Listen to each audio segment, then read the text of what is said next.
You're listening to The Briefing, first broadcast on the 15th of November 2024 on Monocle Radio.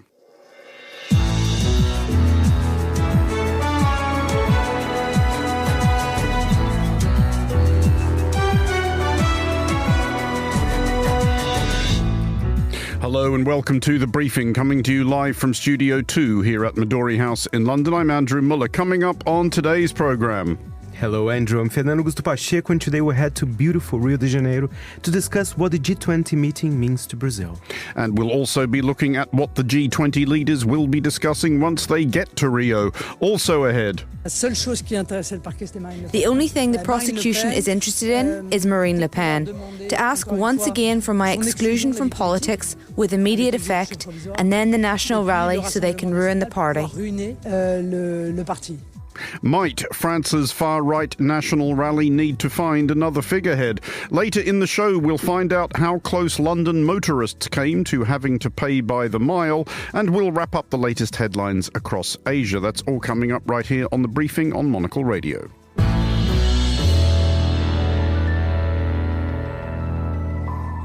And welcome to today's edition of The Briefing with me, Andrew Muller. Attendees at next week's G20 summit can have few complaints about the location, the Museum of Modern Art in Rio de Janeiro.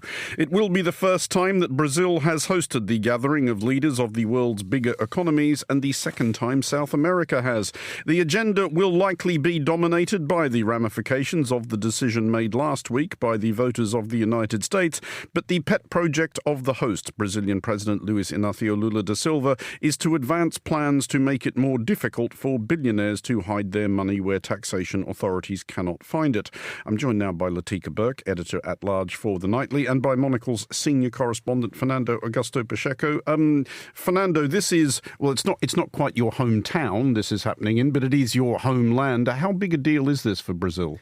Listen, it's a huge deal. As you said, it's only the second time the event's happening in South America and the first time in Brazil. But the problem is, although it is a big deal, I think there's two things. It's going to be disappointing for President Lula after Trump's victory, because all his ideas, quite progressive ideas, which we might talk about, they will be overshadowed by the victory. Because remember, Lula actually said he would prefer that Kamala won. So he actually said that. He never had a great relationship with Donald Trump, who supports Jair Bolsonaro. And one thing I have to mention briefly here, it wasn't in Rio, it was in Brasilia, but we had a very serious incident there. There was a man, he tried to attack the Supreme Court, and then, he had some explosives with him, and he exploded. And so there will be more security, I presume, in Rio. Although this was an isolated incident, I think people will keep an eye on that, because there's been a rise of far-right extremism in the country. So I think those two things, it's a big deal, but it's not the G20 that Brazil wanted, in a way. Well, I think it's probably, Latika, not the G20 that maybe most of the attendees quite wanted, because the big topic of conversation is going to be the president-elect of the United States, isn't it? Absolutely, Andrew. The man everybody wants to speak to and know what his plans for the world order are is not going to be there. He's going to be at Mar-a-Lago. And that, of course, is Donald Trump. Now, attending G20 and APEC will be Joe Biden. Not only is he a lame duck, he is one of the most uber lame ducks of all time, because, and this is a serious point, because he is so radically handing over to a different administration. Anything he says about US policy could be upended in a second, whether that's trade, whether that's security, whether that's Ukraine. And that is a really different sort of environment for world leaders to be grappling with, because the last time we were in this scenario, where it was Barack Obama being a lame duck president handing over to Donald Trump, we didn't quite know what Donald Trump would do. Now, it's still the case that Donald Trump is very unpredictable, but we do have some clearer parameters about some of his views on climate change. He wants to drill, going to the point about Lula's ambitions, of course, and then, of course, the biggie, trade. We know that he is starting out with an intent to impose 60% tariffs on Chinese goods, maybe 10 or 20% from everywhere else. So we are heading into an environment of permanent negotiation with the United States. And that's a very different place these World Summits have found themselves in before. I mean, just following that up, Latika, do you think that it is likely that there will be at this summit a bit more of an added swagger among the authoritarian strongman contingent? I think, look at Xi Jinping very closely. He will be there trying to say, look, we are the stable partner, particularly for the Global South. I think it's really important that this comes at a G20 being held in the Global South countries. And he will be saying, we are the partner that can deliver you infrastructure. We're more steady. We're more reliable. Look at this show in the United States that the world's been treated to over the last few years. And this is a permanent state now.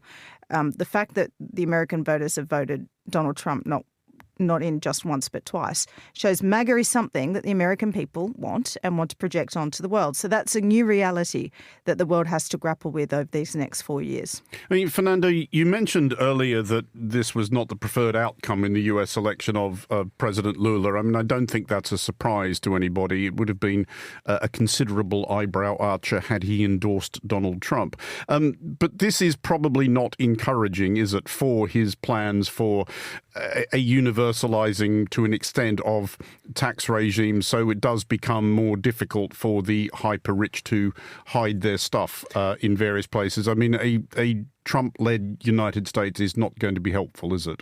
I would say this idea that Lula have about taxing the super rich, for climate action, for poverty relief as well, is practically impossible. And I think as well Brazil is struggling at the moment, because when Lula was in power for his first 2 terms, Brazil tends to have a very interesting diplomacy view about the world. We try to be friends with everyone, but it's very hard these days. Lula still has kind of this old-fashioned but honestly laudable idea that you can be friends with the US, with China, with Russia, with Ukraine, but he's struggling. And even people abroad, I think even you and me, we had discussions here during the war in Ukraine. Sometimes the things he says out loud are a bit clunky. I understand his ideals because he's from Brazil. I mean, that's always the way the country reacted to those things. But it is a little bit challenging this year for Lula, I have to say. Latika, on the subject of Russia and Ukraine, which obviously has preoccupied recent G20 summits and, in fact, summits of all kinds, the dynamics there have shifted as well, haven't they? I mean, it's noticeable, first of all, that President Putin will not be attending, possibly in deference to the fact that Brazil is a signatory to the International Criminal Court and would be technically obliged to feel his collar once he stepped off the plane. He's sending Sergei Lavrov instead. But again, this is going to be a discussion. And again, do you think that maybe there are quite a few G20 players, possibly on the quiet, not all that bothered about the idea of Ukraine being sold out if they can blame Donald Trump for it? I mean, you only have to rewind 1 year and look at the situation we found ourselves in. It was a similar scenario where Putin did not go to India, I believe, and Lavrov went instead. But there was a huge effort by the Western parts of the G20 to ensure that Russia in the communique was cast as the villain, that Russia was the responsible actor for the war in Ukraine. Now, fast forward 1 year, and what we have is a very different scenario. Donald Trump is likely to come in and try and negotiate an end to the war. He said within 1 day, his first remarks last night in his speech in the United States was saying, we want to end this war, we've got to end the killing. So this is a very different landscape we find ourselves in. And I'm not entirely sure that it will be an unpleasant news to a huge part of the G20, who are frankly sick of Western hypocrisy as they see it about the war in Ukraine compared to wars around the world. And also don't forget the war in Israel and Gaza has really changed things as well.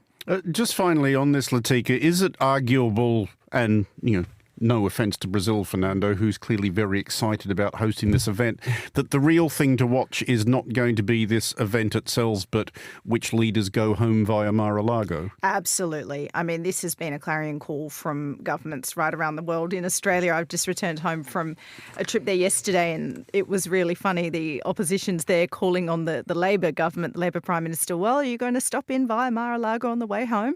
And the government's rather shirty response as well. You're always saying I travel too much. Now you want me to travel more? Answer being no. But yes, there will be absolutely leaders trying to find a little detour via Florida. And that just says it all, I think. The seat of power for the next 4 years will not be any of these multilateral summits. It will be what goes down at a golf course in Florida. Latika Burke and Fernando Augusto Pacheco, thanks both for joining us. Here is Laura Kramer with the day's other headlines. Thanks, Andrew. Sri Lanka's new president, Anura Kumara Dissanayaka, has thanked voters for delivering his leftist coalition a landslide victory in snap parliamentary elections.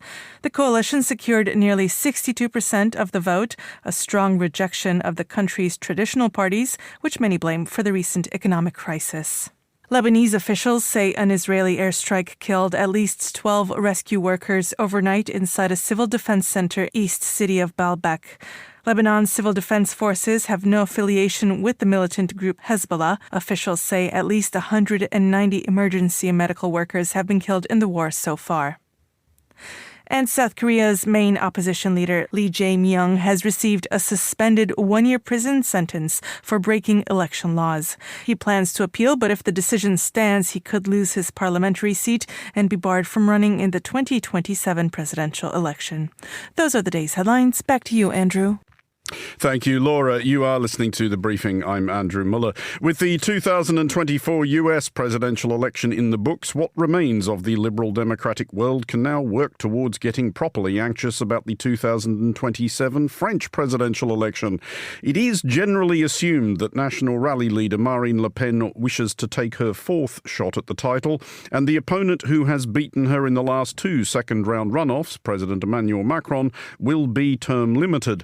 However, Le Pen's aspirations may be thwarted by a Paris prosecutor who believes that she should be spending the next 5 years consuming prison bourguignon.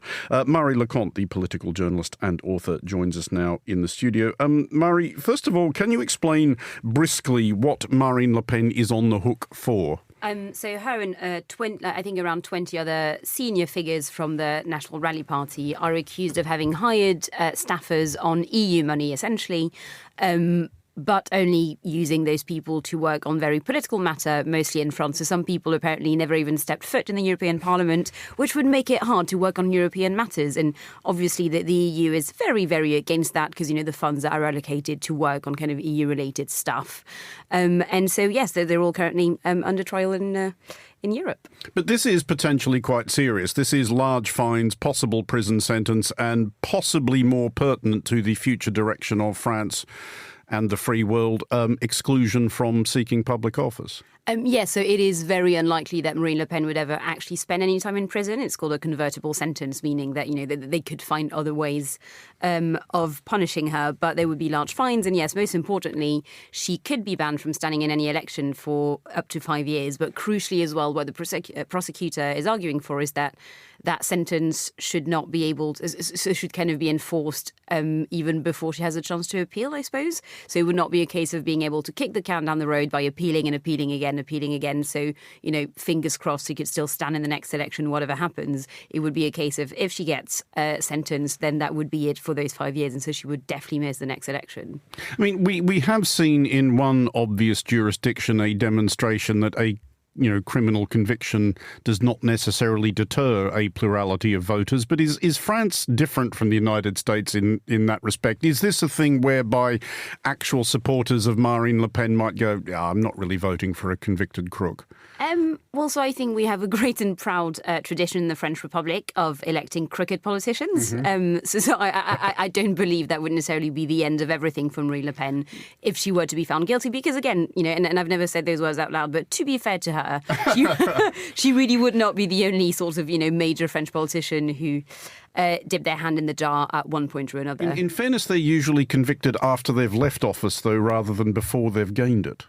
That's true, but I do think that that still never really stopped anyone. Kind of rumours floating around or sort of convictions have never stopped anyone. So I think that would not necessarily change anything. And also, obviously, she is a kind of like anti-system, anti-kind of government, I guess.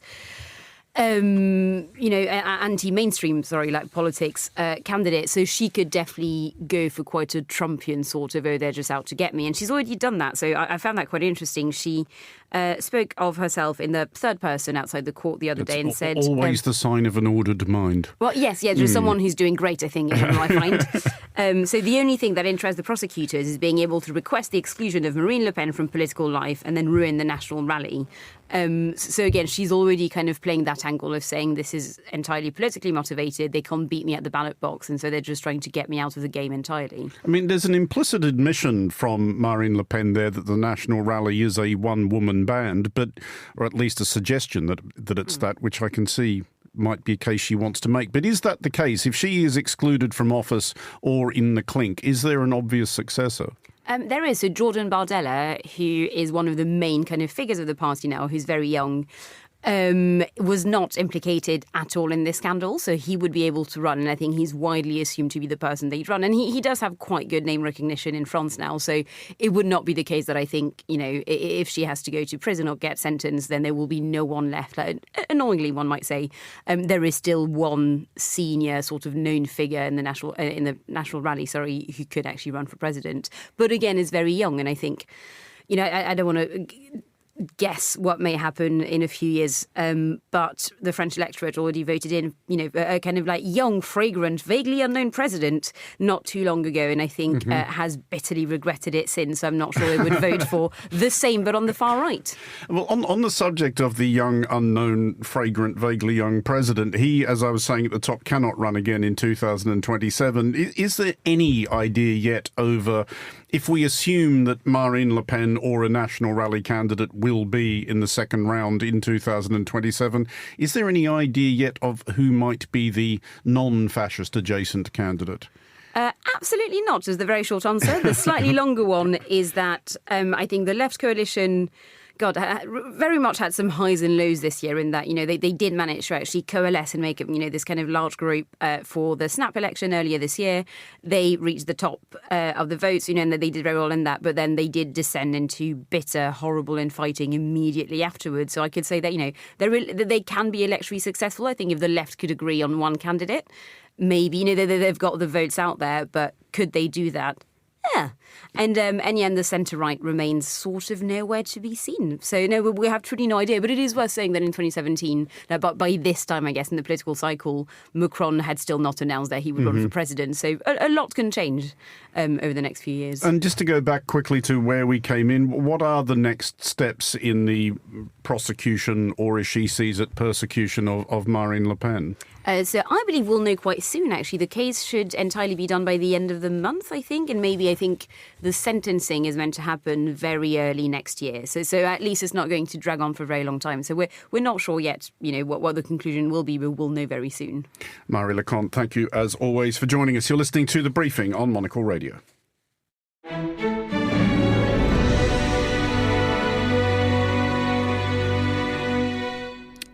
This is The Briefing with me, Andrew Muller. Now, many major cities are engaged in ongoing efforts to discourage the use of private vehicles.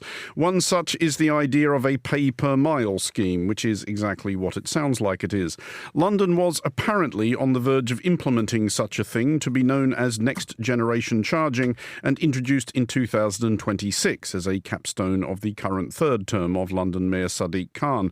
Modelling suggests that it would indeed reduce dramatically the number of cars on London's roads, but either despite or because of this, the plan has been kiboshed. Jim Waterson, journalist and founder of the London-centric website, joins us now. Jim, first of all, to the plan itself, how would it actually have worked? Well, this was a big cache of leaked documents that were sent to me at London Centric, and when you look into it, it was a quite extraordinary radical plan. It would involve essentially a mobile phone app in every London driver's car that would monitor exactly how far they drove and where in the capital, charging them by the mile. There's all sorts of concerns about privacy, how that would be implemented, but the modelling was pretty clear. People would stop driving short journeys and start walking and taking the bus instead. I mean, did it go into detail about how much they were proposing to charge per mile? Yeah, I mean, my story got rewritten elsewhere with some slightly over-the-top headlines, but the figures that TfL were working on a sort of preliminary modelling basis, just to sort of test what they think would happen, would have been 40p a mile in outer London, 60p a mile in inner London, and then right in the centre, the West End, the current congestion charging zone, £2 a mile. So this would mean pretty quickly that if you were nipping on a 10-mile journey around inner London, then you'd quite quickly end up with a bill of £20 odd, and you'd have to really want to make that journey in order to do it.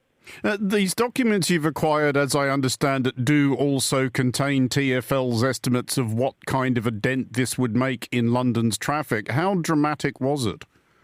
It was pretty dramatic. It was about 10% of car journeys would immediately be stopped. So you'd lose about 600,000 journeys a day. Most of those switching to the bus or walking, and some people just choosing not to do it altogether. Crucially, it would really hit things like driving your teenagers to some after-school event, or dropping off someone at the station rather than telling them to get the bus, or maybe popping to the local supermarket. The sort of 1 or 2 mile journeys that people do because they have the car but don't necessarily need to have the car. And how far advanced had they got towards actually making this happen? Presumably, money had been spent, things were underway.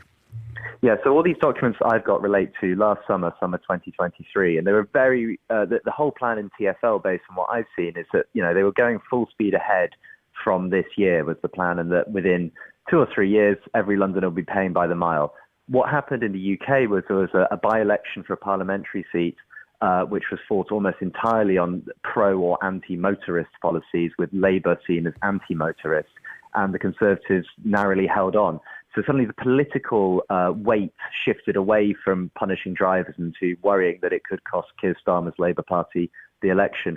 And it seems there was a big shift within Labour to go, we need to make it very clear that most people in this country drive, most people quite like driving, and that a war on the motorists won't be politically helpful to us. So does it sound more or less like this was the decision to abandon it, that is, was a decision that the Mayor Sadiq Khan made by himself, or might he have been lent on from further up in the party? There's been suggestions that he was lent on from further up in the party. His team didn't respond to that when I put it to them, but it's pretty clear that it was a shift across Labour to say, hey, dial back on the anti-car rhetoric, because a lot of the people we need to vote for us quite like driving. And, that's the cost. It now seems to be dead in the water until a future mayor chooses to revive it. But that point about people liking driving is true, except that it's very hard to imagine that anybody really enjoys driving in London. And the reduction of the journeys that you're talking about, those small journeys where people could really probably walk or get the bus, that's a grail for urban planners all over the world. Those are the exact journeys they want to reduce. So is this decision merely delaying the inevitable? I mean, this is a thing that is going to start happening around the world anyway, isn't it? It does feel inevitable, but I also think if London finds this, then the rest of the world will also find it. You've got to have the better alternatives on public transport first, because that is totally understandable. If suddenly a journey that took you 5 minutes is taking you 20 minutes, then, yeah, your day's going to be pretty messed up by that. But politically, you've just got to have someone who's willing to force this through. And at a national level in the UK, there's a big debate about whether the current tax, which goes on filling up a petrol car, with it charged by the litre, should that be replaced by a general per mile thing? Because, of course, electric cars don't pay that fuel duty. So really, someone's going to have to grasp this nettle. And it seems that the Mayor of London, rather than take the lead on this, has said, over to you, national government, do it nationwide if you need to. But is this also one of those things where there are perhaps some kind of rewards for those who do grasp the nettle? Because yes, you upset motorists, but you do make the city more pleasant for most of the people who live in it. I mean, I'm not aware that there's a massive, upsurge of opinion in London that wants to abolish the congestion charge, which was actually pretty controversial when Ken Livingstone introduced it. Absolutely. But, there's also interesting elements, like the fact there's a racial element where, cyclists are far more likely to be white men. So you've got an issue with sort of, are you going to, in some ways there was discussion within TfL, is this almost a prejudice policy if you're forcing certain communities who prefer to drive out of their cars? There's lots of interesting elements like that to consider, where it's not quite as straightforward as just cars are all bad, cycling and walking is all good. I mean, personally, I'm definitely someone who chooses to cycle around London because it's crazy, and it puts my blood pressure through the roof whenever I have to get behind the wheel of a car in London. So I think, this would have been a transformative policy that would have made London a lot better. But for some people, their lives would have definitely been worse off, and it would have made employment and other things more difficult. So you've got to have the replacement in place of better public transport before you really start banning people from driving. Jim Waterson at London Centric, thank you for joining us. You're listening to The Briefing on Monocle Radio.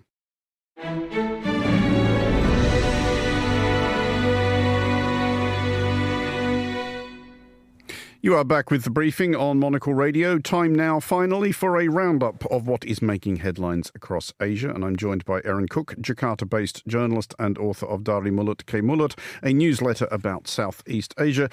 Erin, Indonesia has a new president and he is out in the world meeting people. Yes, Prabowo Subianto's made his international debut after inauguration last month. He's hitting all the big spots. He's just left Beijing. He's swung by DC and now he's in Peru, of course, for the APEC summit. And it's a big debut, actually, after 10 years of his predecessor, Joko Widodo, who was not interested in heading to any of these sorts of events. Prabowo is very keen to get out there and show his face himself. He's very keen to be the front man for Indonesia. Possibly a little bit out of practice with the niceties of diplomacy, though. He did, I don't know if you'd call it a diplomatic incident or even a spat, but there was a thing in China. Definitely. I think that's the right way to put it. No one's too sure what exactly you define this as. So China, of course, has its 9-dash line in the South China Sea. That overlaps with a lot of claims in Southeast Asia, not with Indonesia, but with very good friends of Indonesia. And Jakarta has done a really good job of towing the line for years now, saying, the international law says that this does not belong to China. It belongs to, the Philippines or Vietnam or whoever. But in Beijing over the weekend, a joint statement from Xi Jinping and Prabowo came out saying, we're going to collaborate, we're working together. It's all about building partnerships and all sorts of investment opportunities. And it really made it seem like he's taking back Indonesia's policy there, and maybe China's claims might be what Indonesia accepts now. On a related subject, though, we do talk a lot, obviously, about various territorial disputes in the South China Sea region. We often end up framing them as basically being China versus everybody else, but it's not quite the case, is it? Because there are individual beefs among those countries which have collective beefs with China. That's it. The map is an incredible thing to look at. So there's one emerging at the moment between Malaysia and the Philippines over Sabah, which is part of Eastern Malaysia, formally recognized as part of Eastern Malaysia on the island of Borneo. For years and years and years, the Philippines have said that's actually ours. That's part of our archipelago. And as it's having its sort of spat again with China over the maritime border, it's kind of crept that back into all the wording, into all the statements saying, our maritime border extends around these parts and also into Sabah. So poor old Malaysia is suddenly drawn back into it and is not happy about it. They've long defended Sabah as part of Malaysia since the Brits left, and they're not going to let Manila take it. How big a thing is this, though, really? Is this an abiding preoccupation in Filipino politics, or is it one of those things maybe a bit like, Gibraltar, which sort of Spain occasionally pretends to get grumpy about when it thinks it might be useful to get grumpy about it, but really no one expects them to do anything about it? That is absolutely it. I think it always makes for good headlines, and it makes for a lot of chest beating on both in Malaysia and the Philippines, but nothing really happens and nothing really can. It is Malaysia. And we need to look as well, finally, at the latest in the life of the world's most famous pygmy hippopotamus. I realise that is a not hotly contested field. Yes, beloved Mu Deng over there in Thailand. So she's been having a hell of a time the last few months as she's become an icon of Thai soft power. So now she's got 4 theme songs. It's available in English, Thai, Japanese, or Chinese, and it is awful in all 4 languages. Sounds like a mid-2000s phone ringtone, but but it's very cute. It comes with a video, so it's worth the watch. I do want to reassure listeners that we will not be playing today's show out with any one of those, but I mean, really, how does anyone understand quite how and why this? I mean, it's a cute pygmy hippopotamus, but all pygmy hippopotamuses are cute to an extent. Does anybody understand why this one has become such a thing? Absolutely. It's been an incredible gift to the Thai government. They've been very, very keen to build up Thai soft power in the last year or so. As soon as this little hippo went viral on TikTok, the government got involved. They've been really, really pushing it. They've been organising all sorts of events and making sure that it stays sort of an icon of Thailand. So it gets quite prominent politically as well, which is, a big win for Thai, but maybe not so much for a baby hippo who needs to focus on getting strong. Erin Cook, thank you for joining us. That is all for today's edition of The Briefing. It was produced by Vincent McAvaney. Our researchers were Gunnar Gronlid and Sana Jumani, and our studio manager was Elliot Greenfield. The Briefing is back on Monday at the same time, midday London. I'm Andrew Muller. I'm back with The Daily at 1800 later today. For now, thanks for listening.